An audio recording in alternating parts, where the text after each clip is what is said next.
had a profound experience last week. I was asked why. Small word, 3 letters, question mark. Nothing remarkable. And I'm sure you guys are sitting there wondering why. I have a son. His name is Anthony. He's 4 years old. No, there's no one. If you have a 4-year-old, if you've had a 4-year-old, you know he asks why a lot. I say, Anthony, it's time to eat dinner. He says, why? Anthony, it's time to take a bath. Why? Every so often, I think there's an easy question. He's asking it. It's an easy answer. He says, Daddy, what time is it? It's 8 o'clock. He says, why? I mentioned Anthony. I mentioned his use of why to show you illustrate the simplicity of the word. Now, my friends and my family would tell you that I am anti-multi-level marketing. I am anti-network marketing. Yet, I'm a magnet for every pitch man with a multi-level marketing idea. Amway, prepaid legal, Noni Juice, Primerica, YTV Travel, you name it, I've probably been introduced to it.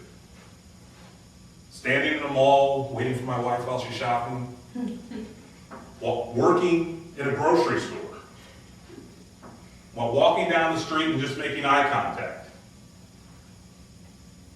at the daycare center with another parent. Those are all examples of where I've been approached regarding a multi-level marketing program. So I wasn't surprised when another parent at the daycare approached me and said, hey, Jerome, I just got involved in this business opportunity, and I think that you would really be interested in it. And I said, oh, sure, tell me about it. And she says, well, I really don't know all the details about it, but if you come to this presentation, they'll be able to answer all your questions. Now, if you've ever been approached regarding a multi-level marketing opportunity, you know that that is classic multi-level marketing 101. But I rarely say no. And I rarely say no to the opportunity to see a presentation. There's 2 reasons. One, I have a sales background. I know how difficult it is to cold call. I know how difficult it is for somebody to get up the oomph to approach somebody and try to sell them on something. So I have a soft spot in my heart for salespeople. But 2, I like presentations. I enjoy the sales pitch. I enjoy seeing the techniques that people come up with. I enjoy hearing about the different products. I like business. I'm strange, but I enjoy all that. So I rarely say no. However, I rarely, if ever, say yes to the presentation. And I rarely say yes to the presentation because the hype never matches any reality that I've experienced.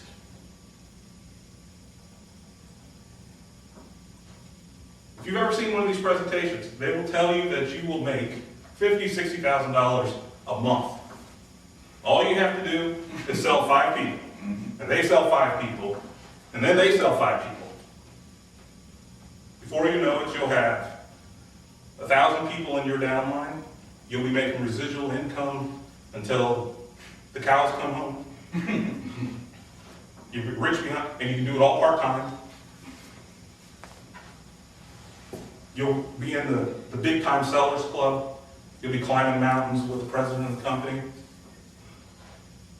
So the reality, or the hype, never matches again, the reality that I've experienced. And when I sit down in these presentations, I often am reminded of a presentation that I went to several years ago. It was right there over there at the Richardson Civic Center. It was an Amway presentation. And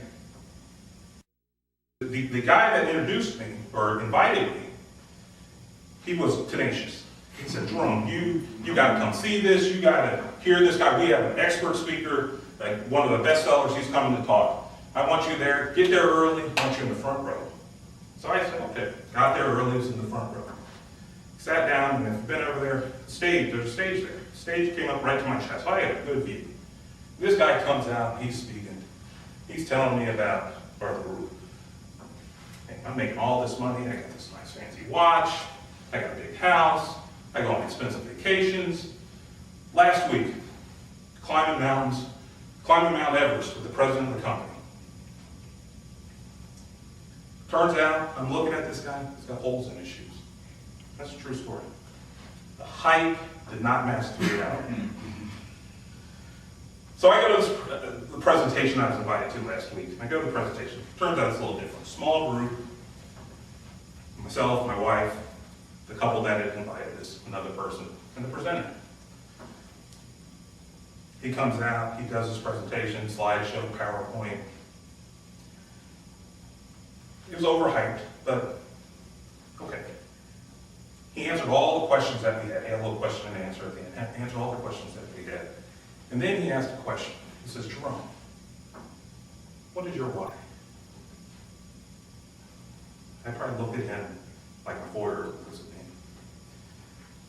He says, why do you work 50, 60 hours a week? Why do you go to bed early? Go to bed early, get up late. Why do you do what you do? And as he described his why, I pondered the question. And I realized that why is not as simple as a 4-year-old. Your why is your goals. Your why is your mission statement. Your why is what motivates you to do what you do. And I realize I have 3 whys, and they're all pretty interwoven. I want to live a peaceful and stressful life.